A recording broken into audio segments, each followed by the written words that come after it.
¿Qué tal? ¿Cómo les va? Buenas noches. Estamos estrenando invierno y bueno, frío por un lado, bueno, temperaturas medianamente invernales, pero mucho revuelo y calor social.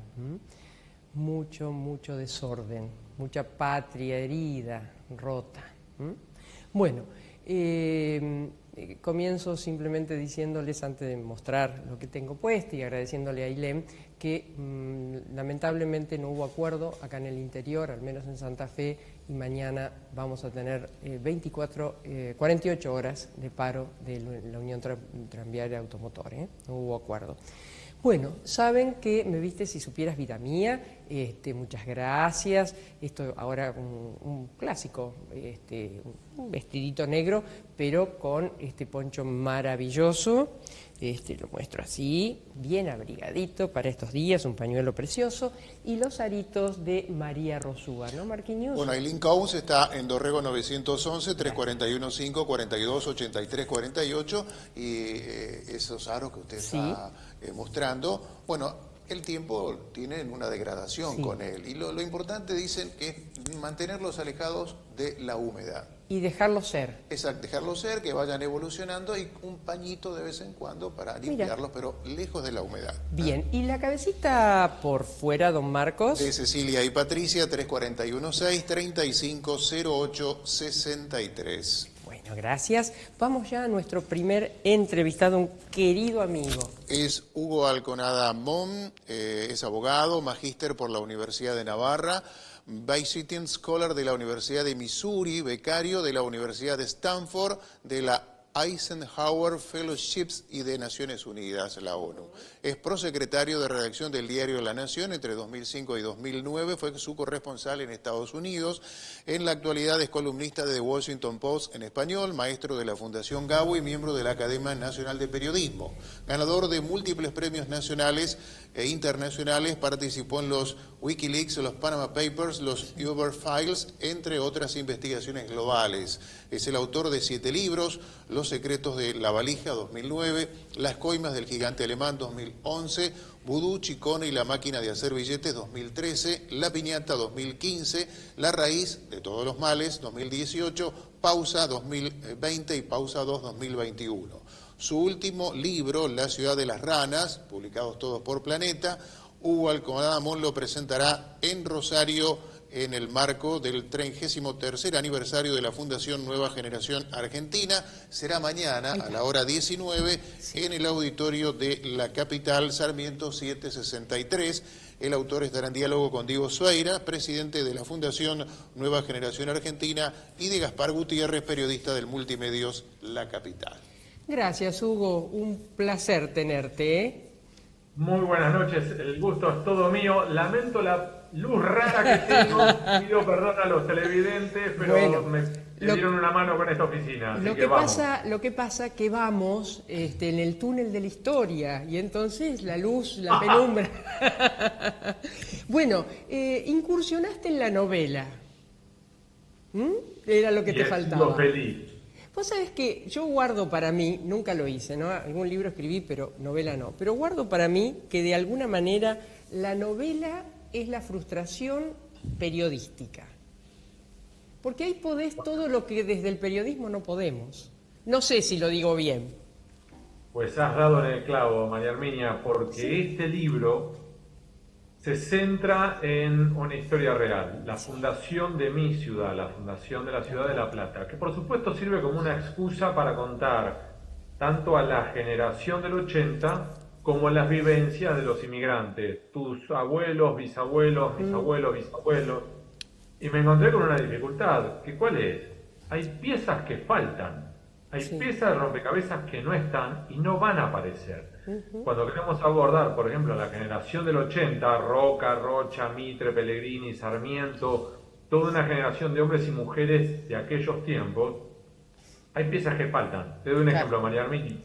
Cuando murió Roca, sus 3 hijas pasaron los siguientes 2 años limpiando toda la documentación que pudiera ser incómoda para su padre, en el archivo del padre, en lo político, lo patrimonial o cuestiones de polleras. Claro. Con lo cual, hay múltiples piezas del rompecabezas Julio Argentino Roca que no están y no van a aparecer. Claro, claro. Del mismo modo que si abordás la ciudad de La Plata, necesariamente tenés que meterte con la masonería. Ahora, ¿qué me dirías vos si yo te cuento que los primeros templos masónicos de la ciudad de La Plata fueron prendidos fuego por fanáticos religiosos que salieron al estilo Ku Klux Klan, vestidos de blanco y con antorchas a prender los fuegos? Entonces, claro, toda la documentación se perdió. Claro, claro. Sí está la dificultad, María Armiña. ¿Cuál es? Si hay piezas que faltan, vos y yo como periodistas no podríamos avanzar, porque no estarías basada en datos reales, sino en especulaciones. Y esa es la ventaja que me dio la novela. Claro. La novela histórica, porque es decir, hay muchos datos que son reales, concretos, estudiados, buscados. Si el índice de búsquedas y agradecimiento de tu libro creo que ocupa 10 páginas, ¿no? Bueno, porque así se hace un trabajo serio. Ahora, lo que me impactó, Hugo, de entrada, al leer, que todavía no lo terminé, lo estoy leyendo, agradezco a Sofía de Planeta que me lo acercó. Pero me impactó porque lo primero, y vos empezás el libro, entre la puja de Dardo Rocha, que recién terminaba de ser elegido gobernador, y le dijo a Roca, yo voy por vos. No se lo dijo así, pero más o menos, ¿no? Es decir, voy por la presidencia. Es que es lo notable, María Arminia, de aquellos tiempos, y que por ahí quien nos está viendo ahora podría decir, pero ¿por qué me estás contando aquello? Estás hablando de 1880, 1890, ya pasaron 150 años, Ariconada, ¿no tenés algo más actual, más urgente para contar? Y lo interesante, lo notable, María Arminia, es que abordar aquella época me ayudó a entender esta época. Claro. Y de hecho, algunas de las decisiones que se tomaron en aquellos años repercuten todavía hoy. Claro. Y hay decisiones que se tomaron en ese entonces que todavía hoy vivimos las consecuencias, buenas y malas. Claro. Te doy un ejemplo por la positiva. La ley 1420, que es la ley que establece la educación pública, laica, gratuita y obligatoria para los chicos en territorio argentino. Y logra que en solo una generación este país pasara de tener más del 80% de su población sin saber leer y escribir a ser el país más alfabetizado de América Latina. Eso por la positiva. Sí. Y también por la negativa. La decisión de fundar una nueva capital, porque la ciudad de Buenos Aires había sido federalizada y la provincia de Buenos Aires no tenía capital, se decide fundar la ciudad de La Plata. Y ubiquemos en el contexto, María Armiña, cuando deciden hacerlo donde ahora está la ciudad de La Plata, llegar desde Buenos Aires hasta ahí, que era la vieja Loma de la Ensenada, te tomaba 4 horas. Ahora estás en 38 minutos reloj por autopista. Entonces cambia por completo y lo que genera es la eterna tensión entre gobernador y presidente que hemos visto, vos y yo, María Armiña, como profesionales del periodismo, desde, por ejemplo, Rucauf con De la Rúa, Duhalde con Menem, Scioli con Kirchner, María Eugenia Vidal con Macri, Kicillof ahora con Alberto, todo el tiempo esa tensión que es entre mutua necesidad y mutuo recelo. Yo pensaba, ¿no? Cuando empecé a leer el libro y demás, digo, claro, es las razones por las cuales fuiste allí. Primero, bueno, naciste en La Plata, etcétera, etcétera. Sé que trabajaste como periodista en el diario famoso, el diario El Día, ¿es? El Día, claro. Después te tengo que preguntar por mi querido y admirado amigo Barcia, que creo que también te ayudó en algunas cositas, ¿no? Así es, don Pedro Barcia. Don Pedro Barcia. Un gigante. Sí, una cosa impresionante. Bueno, pero digo, esta historia de repetición que tiene Argentina, ¿no? En donde uno va hacia sus orígenes para tal vez entendernos y tal vez, ojalá, quizás, cambiar algún eje, ¿no? Porque en tu libro, bien vos lo señalás, cómo las grietas de entonces se resolvían de manera trágica, se resolvían con muertes. Ahora, bueno, tenemos lamentablemente un hecho muy nefasto en Jujuy, pero hasta ahora venía más o menos siendo solamente estocadas verbales. Que aclaremos, haber leído, investigado, estudiado y aprendido sobre aquel periodo histórico, te generará curiosidad, María Herminia, pero vos es que me generó esperanza. Y vos podrás decir, pará, Hugo, pará, porque vos estás hablando de un periodo histórico en el cual había corrupción, Sí. espionaje, compra de periodistas, desvío de fondos públicos, revoluciones de gobernadores contra presidentes, el intento de asesinato del presidente, un intento de magnicidio, y puedo seguir dándote ejemplos que son durísimos. Y vos me dirías, Hugo, ¿cómo es posible que te genere esperanza? Y justamente porque si hubiera investigado durante 5 años a la generación del 80 y lo que hubiera encontrado hubiera sido perfecto, hubiera encontrado una generación dorada y hubiera encontrado que eran éticos como la Madre Teresa y estadistas como Konrad Adenauer, inteligente como Einstein, y vos y yo hubiéramos dicho, listo, cerremos todo, María Herminia, porque ya no tenemos más nada que hacer. Porque ya si con la generación dorada no logramos hacer un país de punta, imagínate a partir de ahí. Ahora, por el contrario, si con aquellos vicios, defectos, pecados y delitos fueron capaces, por ejemplo, de alumbrar la ley 1420, la de educación, me da esperanza para hoy, porque aquella ley, aclaro para los televidentes, no fue fácil de sancionar, y fueron pujas y presiones, y la Iglesia Católica pujando por el Estado. Hubo familias, como por ejemplo la de Miguel y Pedro Goyena, ambos diputados nacionales, uno a favor de la educación laica, el otro a favor de la Iglesia, que no volvieron a hablarse. Y aún así aprobaron esa ley. Entonces, eso nos da una luz de esperanza que si en aquellos tiempos donde dirimían a punta de bayoneta su diferencia, fueron capaces de ponerse de acuerdo en leyes clave como la ley 1420, tenemos una esperanza hoy. Yo espero y deseo, ¿no?, que esa esperanza realmente se convierta en realidad, porque todos los periodistas creo que vemos en esto lo mismo para la Argentina de hoy y de mañana, que es lograr consensos, cosa que, bueno, se ve que la generación del 80 lo logró, a pesar de la corrupción, de las coimas, persecuciones, etcétera, etcétera, ¿no?, y otras falencias. Que no fueron fáciles, insisto con eso, porque incluso había tensiones sociales. Hablábamos recién de, por ejemplo, Jujuy, o podríamos estar hablando también del intento de magnicidio de Cristina Fernández de Kirchner, que gracias a Dios esa bala no salió, gracias a Dios. Ahora bien, en aquellos tiempos también había tensiones sociales. Recordemos que estamos hablando de una generación, la del 80, que a su vez se encontró con un desafío. ¿Cuál era? No había mano de obra. No había en Argentina. Y salen a buscar en Europa aquello que faltaba en el Río de la Plata. Y así es como, por ejemplo, el gobernador Dardo Rocha, el gobernador de la provincia de Buenos Aires, envía emisarios a Europa para convocar a inmigrantes en España, en Italia, en otros países, que vinieran al Río de la Plata en busca de un futuro mejor para ellos, un pedazo de tierra, un trabajo, para poder traer a sus familias y tener un futuro mejor. Ahora, eso no fue fácil, y llevó a tensiones. Te doy un ejemplo, María Herminia. 1882 se funda la ciudad, 1884 es el primer censo. Te lo voy a simplificar porque se encontraron 10.400 personas aproximadamente, pero te voy a simplificar también los porcentajes para los televidentes.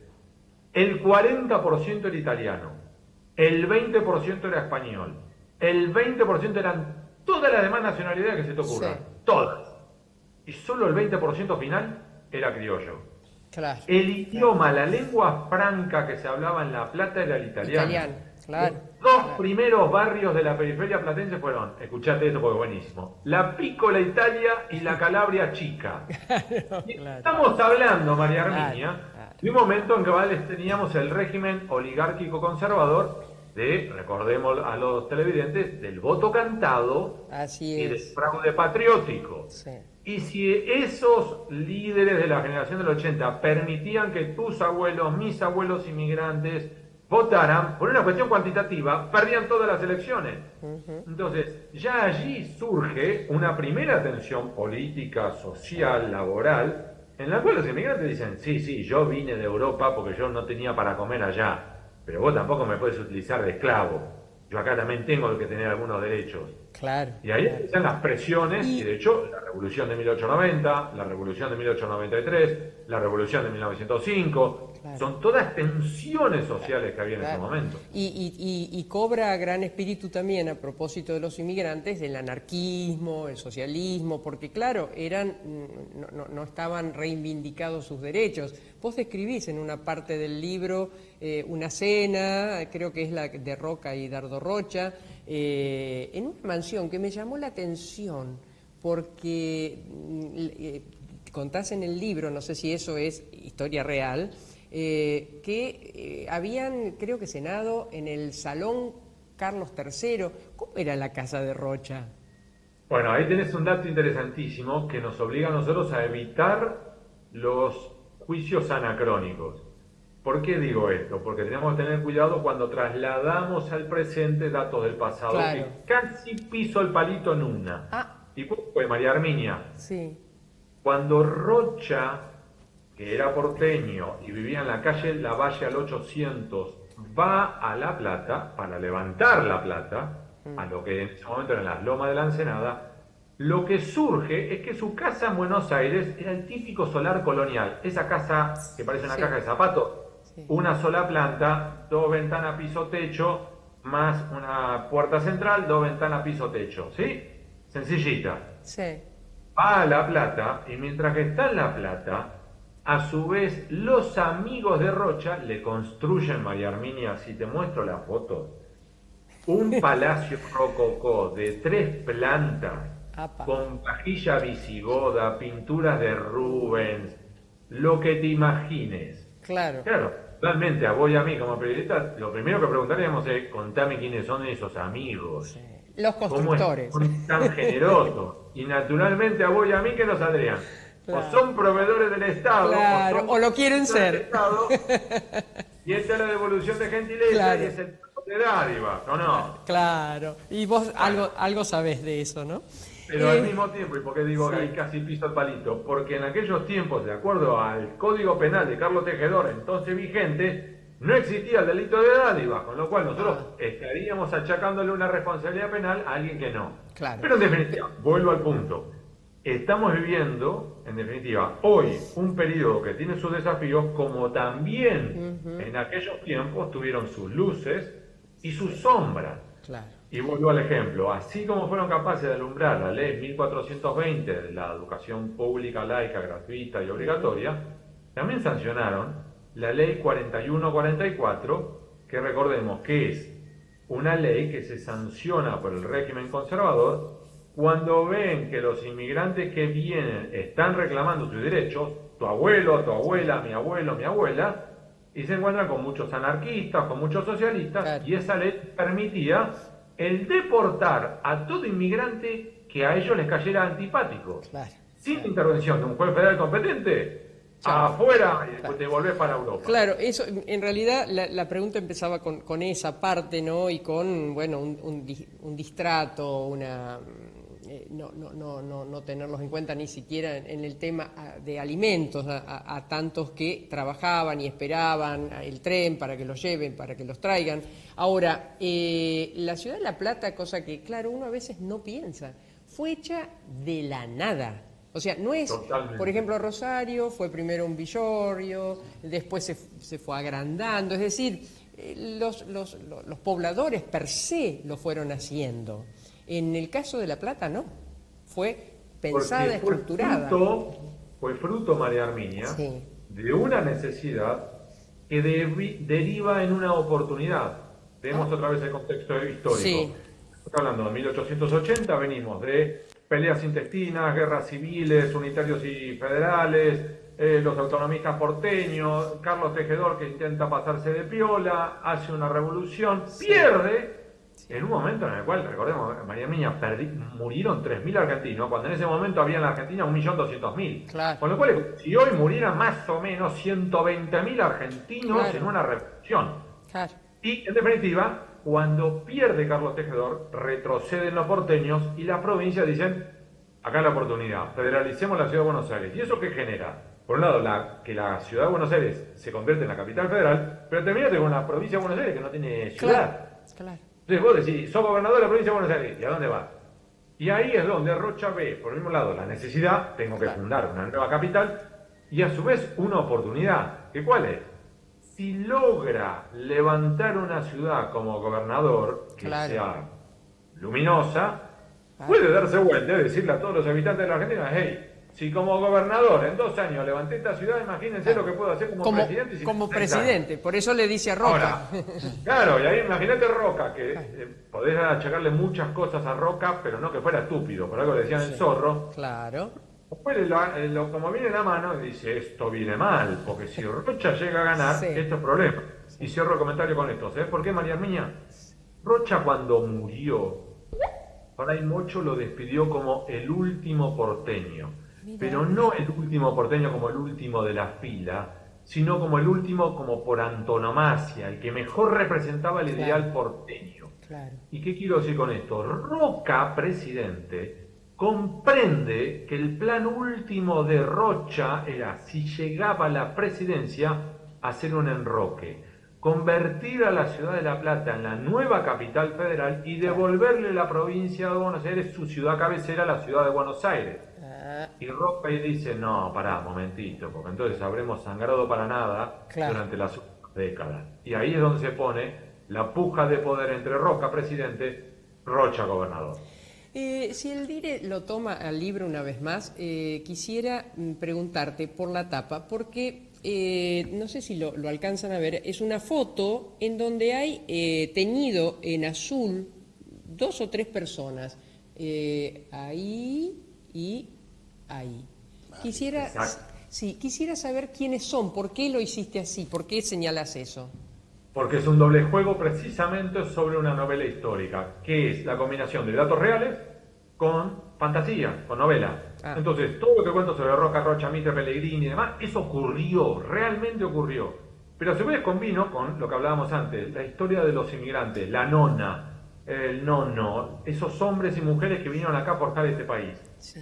Y esa foto lo encarna. ¿Por qué te digo esto, María Armiña? Porque esa foto es real. Eso es de la Fundación de La Plata. Ajá. Esa es la calle 6. Dicho de otro modo, lo que están viendo los televidentes, hacia la izquierda de la tapa, ¿sí? Ya le voy a acercar este otro libro. ¿Sí? Ahí está. En este libro, lo que vos ves acá, María Armiña, perfecto. Acá donde ahora está la gobernación de la provincia de Buenos Aires. Acá está ahora, en este momento, duerme Kicillof. Acá, no, perdóname, no duerme tanto porque si por ahí lo sacan de la gobernación. Exacto. Bueno, y ahí... Acá donde está este señor está en la actual Plaza San Martín, que es la Plaza de la Legislatura. Y acá, donde falta, acá está la actual legislatura de la provincia de Buenos Aires. Estos inmigrantes son reales, estos eran jornaleros italianos. Ajá. Y lo que yo hago es que estos 3 muchachos que están de azul, los ficcionalizo y los hago protagonistas de la novela. Perfecto. Bueno, gracias. Quería ver eso. Hugo, bueno, tendríamos tanto que charlar, ¿no? Un libro que a mí y tomé parte, te he citado en algunos de los artículos que escribo, por ejemplo, en La Raíz, cuando vos dije, uy, ¿en qué se metió Hugo? Cuando hablas sobre el porcentaje que Macri les había pedido a los empresarios, creo que era un 1% de su patrimonio a cada uno. Y yo digo, uy, pero bueno, conociéndote, supongo que habías chequeado la cuestión. Un libro imperdible, sinceramente. La novela va a ser también, pero La Raíz es imperdible. Quiero reservarme estos últimos minutos agradeciéndote y mucho tu generosidad. Te traigo a este hoy en donde, ¿qué ves a futuro, ¿no? Y más con este antecedente, con esto que te has metido creo que por 5 años, ¿no? En este libro. Sí, exactamente, me tomó 5 años de investigación. Y te diría que recurro al pasado para afrontar el presente y el futuro. ¿Qué quiero decir? Hablábamos recién de la generación del 80 y su necesidad de llegar a acuerdos, a consensos básicos para impulsar las reformas que eran necesarias, por ejemplo, de educación. Y a su vez también hablé de mi propio pasado personal. Yo viví en España, viví varios años, me tocó estudiar en la universidad y dentro de la universidad, en una materia de ciencias políticas, me hicieron estudiar durante un semestre el Pacto de la Moncloa, que al igual que aquella generación del 80, María Armiña, no fue el Pacto de la Moncloa un paseo en el parque, no fue fácil. Los españoles se juntaron una tarde, se tomaron una caña de cerveza y dijeron, listo, nos pusimos de acuerdo, vámonos. fueron discusiones durísimas que incluyeron portazos de las comisiones obreras, pero que al mismo tiempo comprendieron todo, que así como estaban no podían continuar, que así como estaban lo que quedaba por delante era debacle, que así que si seguían como seguían, lo que estaban generando era que la inmensa mayoría de los jóvenes se marchaban de España, a Alemania, a Francia, a Inglaterra en pos de un futuro mejor. Y eso es lo que yo creo que va a pasar acá en Argentina. Acá a mí me da exactamente igual quién es el candidato o la candidata, me da exactamente igual quién llega a la presidencia. Quien llegue a la presidencia por sí solo o sola no va a poder modificar lo que hay que modificar. Acá se necesitan consensos básicos para impulsar reformas estructurales que son indispensables. Sin entrar en consideraciones propias, le pido a quienes nos están viendo ahora, el televidente o la televidente, con una mano al corazón, ¿realmente cree que el sistema educativo que tenemos hoy es de avanzada? ¿Qué es lo que realmente nuestros chicos y chicas están necesitando? Con una mano en el corazón, ¿realmente el sistema de seguridad que tenemos funciona? ¿El régimen previsional es el correcto? ¿El régimen tributario es el correcto? Y podemos seguir diciendo, ¿el régimen laboral funciona? ¿Realmente, con una mano en el corazón, funciona? ¿O lo que estamos generando es más pobreza, más informalidad? Entonces, o tenemos que encarar esto de una manera madura, como adultos, no como adolescentes, o vamos a seguir generando más pobres, más desigualdad, más inequidad, más informalidad y todo lo que ya estamos viendo, más inflación. A ver, María Mía, vos y yo como periodistas profesionales estamos viendo que cada año tenemos más inflación que el año anterior y no es de este gobierno. Y que cada gobierno va por más inflación. La base con la que llega, historia, María Mía, desde por lo menos 2003, que venimos cada año con más inflación que el año anterior. ¿Qué pretendemos? ¿Que el año que viene va a haber menos inflación que este? No. Son estúpidos. ¿Cómo se llama tu programa? La misma piedra. Y vamos a tropezar con la misma piedra. Entonces, por eso se llama así. Esperemos que alguna vez no sea. O generamos consensos básicos en el cual todos se ponen de acuerdo, no en todo, insisto con esto, obvio, ni en la acción del 80, ni en el pacto de la Moncloa fue un paseo en el parque, pero fueron capaces de aprender a perder para ganar como comunidad. Gracias, un placer, Hugo. Y bueno, te esperamos mañana, aquí en Rosario. Ha sido un gusto, una vez más. Igualmente, un placer. Un beso grande a tu mamá, Ana. Muchas gracias. Hasta luego, Hugo. Bueno, Hugo Alconada-Mon. Vamos a la tanda. Sí, señor. La salud y el buen estado de su animal es el objetivo de nuestros profesionales. Atención especializada de equinos deportivos, venta de artículos de talabartería. La veterinaria de los doctores Grande y Robea, SRL, en Ovidio Lago 2190, teléfono 431-4799, WhatsApp 341-304-2992. Sindicato Obreros de Estaciones de Servicio, Garajes, Playas y Lavaderos Automáticos de la provincia de Santa Fe. Por la dignidad y superación del trabajador, contra la explotación y la inequidad distributiva, Riobamba 1075. Sindicato del Personal Embarcado de Dragado y Balizamiento, por la unión de los trabajadores portuarios, marítimos y navales, una sola voz en los puertos. Joyería España, las marcas más destacadas en Joyería España, siempre un paso adelante. Joyería España de España y Ceballos, teléfono 448-8413. La educación es un compromiso de todos. UDA, Unión Docentes Argentinos, Seccional Santa Fe, en Rosario, Ovidio Lago 2663. Clínica de Estética Propiel, Dermatología y Medicina Estética. Propiel, de la doctora María Inés Ramírez. La doctora María Inés Ramírez en Salta, 1995. WhatsApp 341-261-2703. La doctora María Inés Ramírez no es la responsable de este rostro, sino el de nuestra conductora, María Herminia. Y muchas gracias porque hace cosas mágicas la doctora Ramírez. Gracias, María Inés. Propiel. Construyendo la transformación social, defendiendo en unidad los derechos de la clase trabajadora. Sindicato Aceiteros Rosario. Búscanos en las redes, estamos en Facebook, Twitter e Instagram. El tango y sus avenidas. El tango y sus calles. Todas transitadas sin atajos ni barreras. Grupo Contrastango. Tangos, valses, milongas, candombes que fueron y serán. Visite nuestra web www.contrastango.com.ar o www.mariaherminiagrande.com.ar. Contrastango. ¿Cuándo? 14 de junio. En el Atlas. En el Atlas. Los esperamos. Atilra es artífice de un proyecto solidario, colectivo y social. Es una realidad que crece, se desarrolla, vive y se multiplica, pero sobre todo permanece en el tiempo. Atilra, más de 70 años sembrando de sueños el camino. Hace 60 años, Bertini diseñó su primera sembradora. Hoy, con la más alta tecnología, fabricamos la mejor sembradora neumática para granos gruesos y finos. www.bertini.com.ar. Somos crecimiento, somos impulso, somos protagonistas de la historia de nuestro país.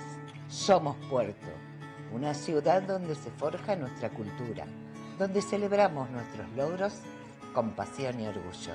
Aquí, la historia se entrelaza con el presente, la tradición con la innovación y el crecimiento con nuestra esencia. Puerto General San Martín, construyendo día a día los cimientos de nuestra identidad. 6, 5, 4, 3, 2, 1, 15. Son solo 6 pasitos, 15. 6, 5, 4, 3, 2, 1, 15. Son solo 6 pasitos. A la suerte hay que ayudarla. Con el Kini estás a 6 pasos de tus sueños. ¿Qué esperás para cumplirlos? 6, 5, 4, 3, 2, 1, 15. Las calles las arreglamos a fondo para que duren. Las cosas bien hechas tardan un poco más, pero son las que sirven. Yo sé que falta, pero estamos en obra y no vamos a parar. Banco Municipal te ayuda a concretar tu proyecto. Préstamos hasta 5 millones de pesos a tasa fija. Mínimos requisitos. Te esperamos en nuestras sucursales. Más información en www.bmros.com.ar. Banco Municipal. Lleva a la ciudad con vos. 40 años de debates, 40 años en defensa de la ciudad, 40 años construyendo consensos, 40 años siendo y construyendo democracia. Somos tu voz, somos el Consejo Municipal de Rosario. Seguimos planificando y transformando la ciudad. Una ciudad que va cambiando, que crece, que se renueva día a día. Lo soñamos, lo creemos, lo hacemos. Municipio de Villa Constitución. Intendente Jorge Berti.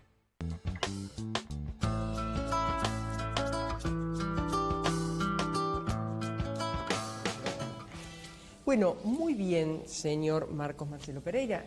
Tenemos a nuestra próxima entrevistada, la vamos presentando. Sí, es Gabriela Hipólito O'Donnell, es profesora de Ciencia Política en la Escuela de Humanidades de la UNSAM, la Universidad Nacional de San Martín, Argentina. Fue directora de la Escuela de Ciencia Política de la Universidad de Salvador, Buenos Aires, y del programa de licenciatura en Ciencia Política en la Escuela de Política y Gobierno de la UNSAM, la Universidad Nacional de San Martín. En esa misma casa de estudios fue directora del Centro de Estudios de la Sociedad Civil y la Vida Pública. Es doctora en Ciencias Políticas por la Universidad de Cambridge, maestra en Ciencia Política por la Universidad de Notre Dame, Estados Unidos, y licenciada en Ciencias Políticas por la Universidad del Salvador, Argentina. Autora del libro The Right to the City, Popular Contention in Contemporary Buenos Aires, 2012, Universidad de Notre Dame, y coordinadora con Martín D'Alessandro de la Ciencia Política de Guillermo Dollel, en 2015 por EUDEVA.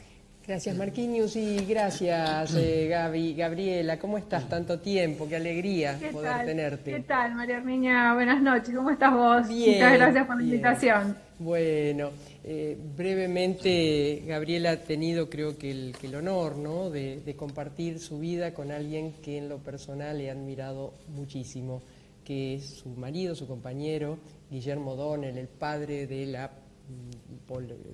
lo que es la ciencia política, ¿no? Considerado así no solamente en nuestro país, sino creo que en Latinoamérica por lo menos todo. Así que un placer doble. Gabriela, ¿qué estás viendo en nuestro país hoy? Bueno, lo que estamos viendo realmente, lo que yo estoy viendo con bastante preocupación, es una aceleración de las dinámicas políticas electorales. Creo que lo que hablamos la semana pasada, hoy ya casi nos olvidamos, no cuenta. Y lo que estamos viendo también es una especie de randomización de las relaciones sociales, ¿no? Cuando hay altísima incertidumbre, ya no nos reconocemos entre los actores, ¿no? Nuestras intenciones, nuestras percepciones, no sabemos qué esperar. Entonces, creo que eso sí es muy preocupante, ¿no? Anoté esto, ¿no?, sobre la dinámica que va acelerándose como una fuerza centrípeta que no sé a dónde nos lleva, o en todo caso uno no quiere pensar que vamos a más disturbios, a más desencuentros. Pero sí, en lo personal, como periodista, tengo la visión, la sensación de siempre llegar tarde a los temas. Tal vez sea por esta explicación que vos nos das, ¿no? Porque lo que, como bien dijiste, lo que tal vez planeamos para charlar hace 3 días atrás, hoy, ya es otra la mirada, ¿no? Ya es otro el tema que nos ocupa. ¿Cómo crees o si crees en todo caso, que luego del proceso electoral, de discernimiento, ya en las PASO o luego en las generales, esto se aplacará? ¿Es parte de este combo de una política desordenada que nos desordena a todos como sociedad? Bueno, por un lado, la teoría política preveía esta situación. Todas las teorías de movimientos sociales, protestas en general, muestran que cuando hay procesos electorales, posibilidades de cambios de alineaciones políticas, se abre una ventana de oportunidad para protestas, demandas, oportunistas, por supuesto, ¿no? Entonces creo que vamos a ver un poco más de esto hacia el proceso electoral de octubre. No creo que esto se calme con las PASO, pero digamos, tenemos instrumentos, los politólogos, los sociólogos, para prever que esto podía pasar. Y de alguna manera estos días yo también me sorprendí, que mucha gente se sorprendiera de lo que está sucediendo en Chaco, pero sobre todo en Jujuy, ¿no? Todos estábamos esperando un poco esto, me parece a mí. Así que creo que eso, por un lado, es algo que es conocido y en términos comparados le ha pasado a muchas sociedades, ¿no? En momentos electorales, sobre todo en momentos electorales de polarización política como es este. Así que de esto vamos a esperar un poco más. Creo que si uno pone a la Argentina en el largo plazo desde la transición en el 83, sabemos que la clase política, antes de caerse en el abismo, sabe negociar. Y hemos visto, por ejemplo, los levantamientos militares, tanto en el gobierno de Alfonsín como de Menem, los procesos de hiperinflación, la crisis del 2001. Antes de caernos en el abismo hay, digamos, un mecanismo de autoprotección de la élite política, de sentarse de alguna manera a negociar. Y yo espero que una vez que se cumpla el proceso electoral, eso se vuelva a repetir, ¿no? Incluso al final del gobierno de Macri, más allá de las piedras y de los problemas, también hubo unas ciertas negociaciones para que el proceso, digamos, democrático se cumpliera dentro de los parámetros constitucionales. Sí. Así que creo que tenemos esos dos escenarios. El primero, sí, vamos a ver un poco más de activación. Lo importante es que el ciclo de protesta no, digamos, se llega a los extremos, pero sí vamos a ver un poco más de eso y luego espero, confío que si la historia nos da la razón, las élites se van a sentar a calmar un poco los ánimos. Esto ha pasado en los distintos procesos electorales en Latinoamérica, casi en todos, ¿no? Sí, yo creo que nosotros tenemos un poco más de dramatismo en este momento por la situación económica que otros países latinoamericanos. Todos han tenido situaciones políticas conflictivas como Perú, Ecuador, etcétera, pero sus economías funcionan razonablemente bien, incluso Brasil también, por supuesto, ¿no? Yo creo que nosotros tenemos esa especie de situación más volátil y más explosiva por los problemas económicos que tenemos, la negociación con el fondo, las cifras de la pobreza, la inflación, etcétera. Ahora, uno ve las coaliciones, ¿no? La de gobierno y la opositora. Dejamos por un rato a Milei de lado.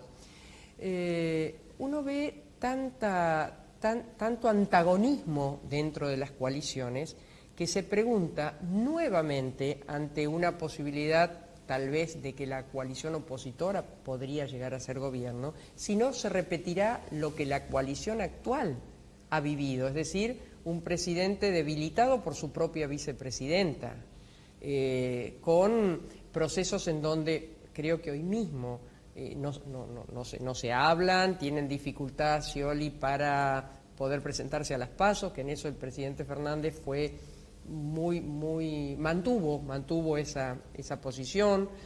Bueno, y del otro lado uno ve que cuando hay una cosa que realmente espanta, como por ejemplo lo de Jujuy, se logra una cierta armonía de ambos candidatos, ¿no?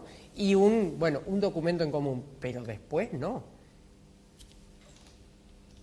Bueno, hay que ver qué fórmulas se presentan, ¿no? Creo que hoy tenemos una fórmula presidencial ya definida, que es la de Patricia Bullrich y Luis Petri. Vamos a esperar qué sucede con el larretismo, qué es lo que decide Larreta. Esta coalición es un poco una incógnita, ¿no? Porque se presentan estos candidatos nuevos. En cambio, el peronismo ya sabemos que se alinean detrás de aquel que sea candidato y que pueda ganar el poder, ¿no? Digamos, históricamente. Es un poco una incógnita de cómo va a funcionar la coalición de Juntos por el Cambio una vez que estén definidos los candidatos y uno va a perder. Entonces hay que ver, digamos, si el que pierda es un buen perdedor. Creo que es un desafío nuevo para ellos. Digamos, la democracia es eso, ¿no? Perder elecciones, saber aceptar el resultado, encolumnarse con la fuerza política en la que uno pertenece. En ese sentido, creo que es un poco una incógnita qué es lo que va a pasar en Juntos por el Cambio una vez que terminen las PASO. Claro, hola, ¿qué tal? Buenas tardes. Por la diferencia que hubo con la anterior PASO, donde Macri estaba muy definido que iba a ser el aglutinador. Ahora las fuerzas están más parejas y allí está la duda de cómo será esa coalición de aquí en más, al margen de lo que uno observa de los chisporroteos dialécticos que escuchamos a diario, ¿no? Sí, y realmente lo de, digamos, la foto que se sucedió ayer después de los eventos de Jujuy, después de los dichos de Morales sobre Patricia Bullrich, digamos, yo creo que fue una buena fotografía, pero como les decía ambos, no sabemos si son buenos perdedores estos candidatos, y como vos decías, digamos, no había duda del liderazgo de Macri en las últimas PASO, nadie lo iba a cuestionar.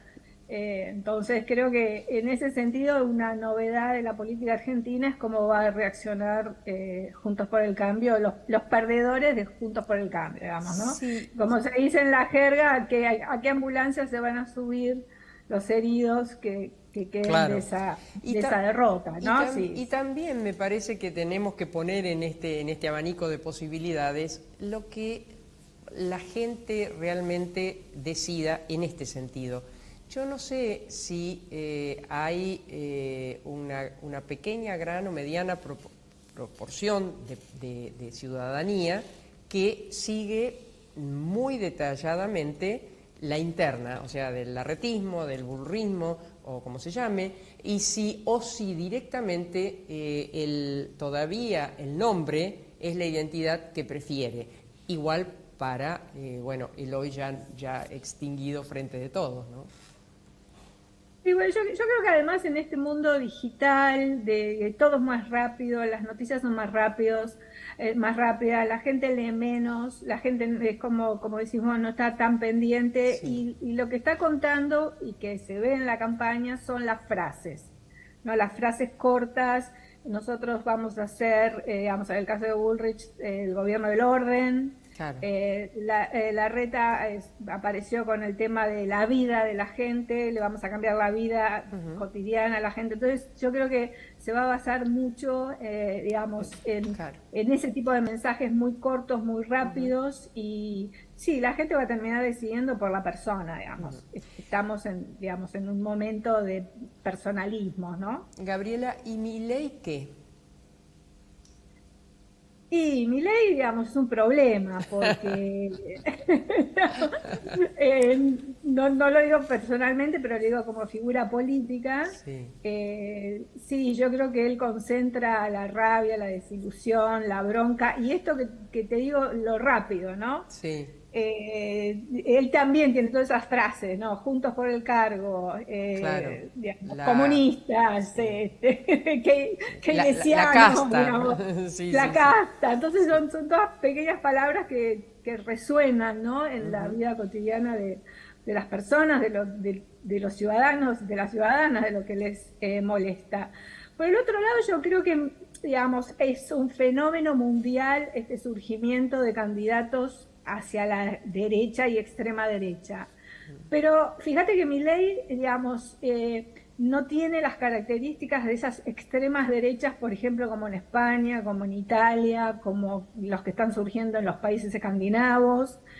Digamos, no tiene un discurso xenófobo, como sí tiene antiinmigrante, digamos. Yo creo que dentro de todo Milei representa ese nuevo fenómeno a nivel mundial, pero con características atemperadas, que es el lado poco más positivo, ¿no? Pero igual, digamos, yo creo que gobernar con un discurso de la rabia, de la casta, de esas cosas, de esos, se le dice soundbites, ¿no? Es como un sonido que te pica, ¿no? Va a ser complicado, ¿no? Va a ser difícil incluso con poca estructura también, ¿no? Y los resultados que está obteniendo aún sin estar el presente, pero bueno, los que se autodefinen como sus partidarios, en las elecciones que hemos tenido hasta el momento, la cosecha de votos ha sido muy magra. Sí. Bueno, para ganar elecciones se necesita lo que se dice el aparato político, ¿no? Y no en sentido negativo, se necesita estructura que llegue al territorio, y los votos se ganan 1 a 1. Lo que pasa es que nosotros a nivel macro eso no lo vemos. Y yo creo que, bueno, por ejemplo, el triunfo de Macri se debió a que hizo la alianza con el radicalismo, que es un partido centenario, con estructura, con punteros, con, digamos, esto en el buen sentido del trabajo que tiene que hacer la política, que es la obligación de la política de llegar a los lugares más recónditos del territorio nacional. Así que sí, yo creo que en ese sentido le va a costar. Si bien es imposible, pero le va a costar. Si bien se reunió últimamente con, personas reconocidas con clara orientación de la época del doctor Menem, ¿no? Me refiero especialmente en lo económico. Sí. Entiendo que se está reuniendo con ese personal de Menem que fue muy efectivo, ¿no? Digamos, eso lo reconoce toda la clase política, los historiadores políticos, digamos, tenía un muy buen equipo de trabajo de perfil bajo, porque no era gente de perfil alto, pero muy eficientes, ¿no? Gabriela, ¿qué le pasa al radicalismo como tal, bueno, de aquel 2001, muy tétrico para el radicalismo, para este partido centenario, se recuperó, tiene muchos gobernadores, es decir, intendentes, pero no logra tener un candidato presidenciable, porque no es una novedad que lo más probable es que termine bajándose y siendo el vice de Larreta Morales, dependerá un poco qué pase con Jujuy, Manes que no arranca y Manes que tampoco arranca. Es decir, ¿qué es lo que le pasa a un partido de esa naturaleza, dador de estructura, que no logra tener un candidato? Bueno, yo creo que hay dos cuestiones. Una, el tema de la narrativa y del discurso. Yo creo que después de Alfonsín y el trabajo que hizo la alianza con De la Rúa, que también pudieron articular una narrativa que resonaba en la cultura política de la ciudadanía, no consiguieron articular una narrativa, ¿no? de identidad. Claro. Que sí la hizo, por ejemplo, el PRO con Macri, que sí la está haciendo ahora Juntos por el Cambio con Patricia Bullrich, y sobre todo con Patricia Bullrich, ¿no? Yo creo que ella es la que ha puesto más política dentro del PRO que Larreta, ¿no? Larreta puso este argumento de la gestión, pero ella, digamos, cuestiones políticas las ha puesto el discurso de Bullrich, y eso es lo que le falta al radicalismo, y lo que le falta al radicalismo, creo yo también, son más mujeres en el partido. Yo creo que esa parte demográfica, aunque parezca no tan importante, me parece importante que las mujeres con más carácter, con más temperamento, se han ido del partido. Claro, caso de Carrió, una renovación, sí. Claro. No, fíjate vos que el kirchnerismo está comandado por el peronismo en general, está comandando por una mujer, que es Cristina. Y digamos, la fuerza de renovación en el PRO es Patricia Bullrich. Que no es... digamos, el año pasado pensábamos que Larreta iba a ser el candidato, no había nada que discutir, ¿no? Digamos, por ahí alguna discusión con el radicalismo, pero bueno, ella, digamos, ahí generó una revolución interna del PRO, en discurso, en postura, en organización. Bueno, en definitiva son dos candidatos de procedencia del peronismo, ¿no? Tanto Larreta como Patricia Bullrich, con sus reconversiones. Bueno, Larreta es más como permanente, ¿no? Pasó por no tantos partidos, por tantos partidos, ¿no? Digamos, pero sí, yo creo que viene de ese campo nacional, popular, digamos, ¿no? Aparte el peronismo albergó izquierda, derecha. ¿Crees que el peronismo se reconvendrá, se modernizará o corre el riesgo de que le pase como al radicalismo del 2001, ir a su mínima expresión? Bueno, yo creo que el peronismo de los gobernadores, digamos, más tradicional, también está en una crisis de discurso, ¿no? Están que no saben qué hacer. Yo creo que también hay algo que no se percibe mucho, que al interior del peronismo Cristina Fernández tiene mucho poder internamente. Nosotros por ahí hacia afuera la vemos debilitada con esto del piso de la votación, que es real, pero hacia adentro ella tiene una cierta autoridad que se deriva de una especie de carisma que tiene ella interno, ¿no? Esto que, bueno, comúnmente se le tienen miedo, o ella misma decía, me tienen que tener miedo, pero bueno, forma parte de lo que en la sociología se llama liderazgo carismático, ¿no? Que, digamos, ese líder tiene ciertas características que inspira temor, que inspira respeto.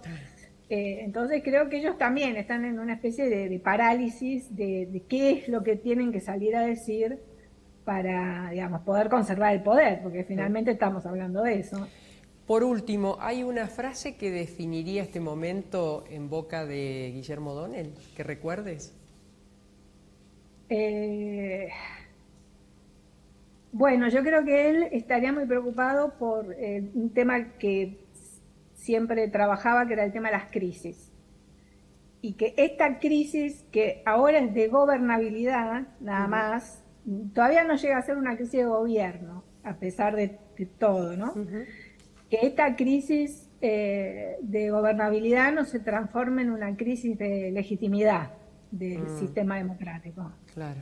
¿No? Que esta crisis, digamos, pase por varios estadios al punto en donde se pierde la legitimidad y la dominación en el buen sentido celular de la sociedad, ¿no? En donde ya, digamos, cada uno juega su juego y estamos en una situación de, como diría el Jovesiana, ¿no? La guerra de todos contra todos. Entonces ya no hay forma de sentarse a cooperar en nada. Claro.